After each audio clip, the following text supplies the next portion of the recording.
अगली बार अगर हमारी गाड़ी के सामने आए तो हम तुम पर आईपीसी धारा 294 लगा देंगे। खेसारी लाल यादव, आकांक्षा पुरी और नीलम गिरी स्टारर अग्नि परीक्षा का ट्रेलर जो है सुर म्यूजिक के यूट्यूब चैनल पर रिलीज कर दिया गया है। पूरी फिल्म जो है सिनेमाघरों में 4 मार्च 2026 को रिलीज होने वाली है। इस फिल्म से जुड़े और कलाकारों की बात करें तो सुशील सिंह, प्रकाश जैस और समर्थ चतुर्वेदी मुख्य भूमिकाओं में है। सुशील सिंह मुख्य विलन की भूमिका में नजर आ रहे हैं, उसमें एक विधायक का किरदार निभा रहे हैं। प्रकाश जैस जो है वो खेसारी लाल यादव के दोस्त के रूप में इस फिल्म में है। नीलम गिरी थोड़ी देर के लिए मूवी में आती है।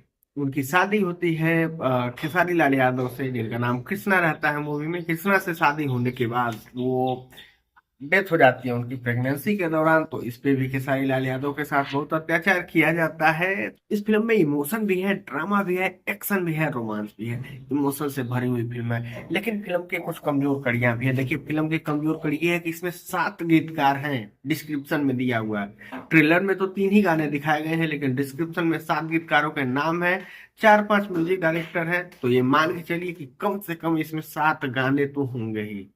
अब 7 गाने एक फिल्म में बहुत बड़ी बात हो जाती है। 2 घंटे की फिल्म में 7 गाने दिखा दिए, 5 से 35, लगभग आधा घंटा पैसे ही ले गए। बाकी ठीक है।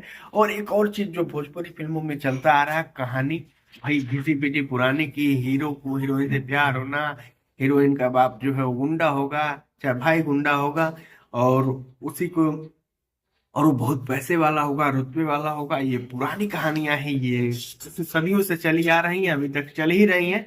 इसमें कोई बदलाव नहीं हुआ है। और जातिवादी एंगल को दिखाना, ये भोजपुरी फिल्मों की खासियत रही है पहले से ही, और अभी उसी पे चल रहे हैं। खेसारी लाल यादव उसमें बदलाव करने की कोशिश नहीं कर रहे हैं। कुछ अच्छी फिल्में जैसे चिंटू पांडे पवन सिंह ने बनाई, वैसी फिल्में, वैसी इस फिल्म की कहानी नहीं दिखी है। ये फिल्म पुराने ही ढर्रे पे चली है। बाकी ठीक है कि कलाकार अच्छे हैं, कलाकारी अच्छी की गई है, एक्टिंग अच्छी की गई है, इमोशनल सीन्स भी अच्छे डाले गए हैं। देखना ये होगा कि ये फिल्म दर्शकों को अपनी तरफ कितना आकर्षित कर पाती है। ट्रेलर की बात करें तो ट्रेलर जो है सुर म्यूजिक के यूट्यूब चैनल पर रिलीज किया गया है। आपने अभी तक देखा नहीं है तो जाकर के देख सकते हैं। इसके निर्माता है सुरेंद्र यादव, सह निर्माता महेंद्र यादव, निर्देशक है लाल बाबू पंडित, और इस कहानी को लिखा है राकेश त्रिपाठी ने। और अच्छा लिख सकते थे, बाकी बढ़िया लिखा है। और हाँ, ऐसे ही वीडियोज के लिए हमारे चैनल को सब्सक्राइब जरूर करें। धन्यवाद।